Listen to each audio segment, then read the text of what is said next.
Imagine standing on a hillside, watching a vast herd of cattle being driven from one place to another.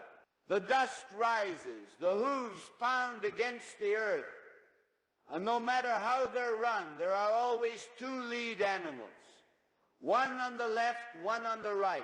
The rest of the herd follows between them, never straying too far. Some cattle break away briefly. They see a different path, wander toward the edges. But cowboys on horseback quickly chase them down, whipping them back into formation. Now, what if I told you this isn't just about cattle? What if this is how modern society operates? What if the forces we think of as free debate, choice, and democracy are nothing more than a controlled drive, keeping us all running in the same direction? Let that sink in. In any system of control, the illusion of choice is far more effective than outright force. You don't need to suppress everyone's thoughts. You just need to give them two sides, two acceptable options, and make sure they stay within those lanes. In today's world, we see this play out with public figures. There's always an acceptable opposition, a Joe Rogan, a Tucker Carlson, someone who challenges some aspects of the system but remains inside the framework. They can argue, criticize, even rage against certain issues, but they never leave the herd. And as long as people believe these voices are the real opposition, they never question the larger system itself. But what happens when someone does step outside those boundaries? They don't just get debated, they get erased. You don't hear their arguments because you're not meant to. Their platforms shrink, their names vanish. And if you do hear of them, it's through labels: conspiracy theorist, extremist, or lunatic. The message is clear: stay in the herd or disappear. Just as cowboys keep cattle in formation, there are enforcers in society who keep public thought in line. Governments, corporations, intelligence agencies, big tech, they all play a role. They don't have to tell you what to think. Instead, they nudge, they manipulate. They make certain ideas seem popular and others seem absurd. Media framing makes sure the acceptable debates are the only ones you see. Social media algorithms push certain content and bury the rest. Public shaming and fact-checking ensure people are too afraid to question anything outside the lines. And if you do step out of line, they don't always need to censor you. They just make sure no one hears you. Shadow banning, deplatforming, smearing. You don't need brute force to control a population. You just need control over what they see, hear, and believe. So why does the herd stay in formation? Simple, because leaving is terrifying. There are three main reasons people stay in the system. Social fear. Nobody wants to be labeled a crazy person or an extremist. Economic fear. Speaking out can cost you your job, your income, your future. Psychological fear. It's easier to follow the crowd than to ask dangerous questions. The people who run the system don't need to imprison you physically.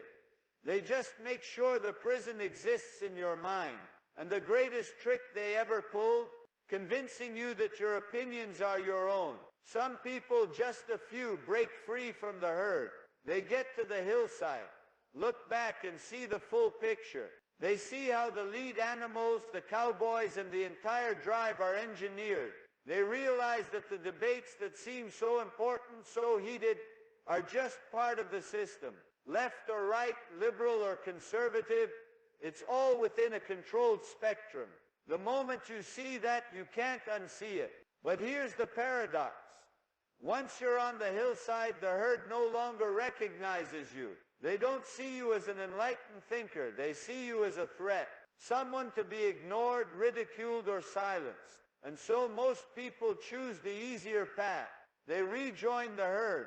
They tell themselves they were just imagining things. But what if the herd isn't just being driven toward another pasture? What if it's headed somewhere far worse? Cattle don't question where they're going. And that's exactly how societies end up marching into war, economic collapse, mass surveillance, and even depopulation efforts.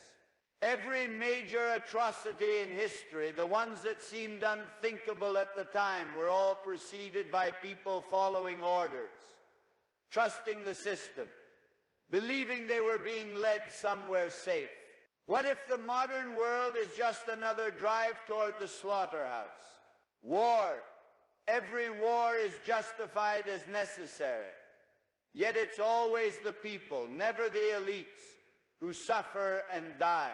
Medical experiments from MK Ultra to unethical pharmaceutical trials. History shows that human lives have always been expendable to those in power.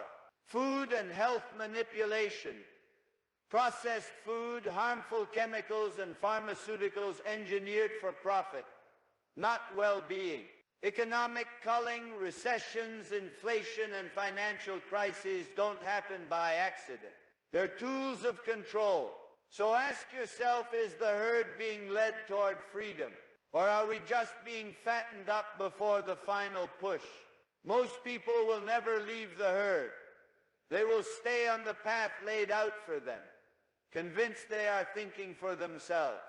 But some will see the hillside. Some will break free and start thinking outside the lanes they were given. And those few, those who escape, observe, and understand, have one final choice. Do they try to wake the others, or do they watch in silence as the herd runs toward its fate? The world isn't a cattle drive. It's something far more dangerous. And maybe, just maybe, it's time to stop running. If you've made it this far, maybe you already see the edges of the herd. Maybe you've glimpsed the hillside. And if you have, then you know some things can't be unseen. Thank you for listening. Thank you for thinking. And most of all, thank you for questioning.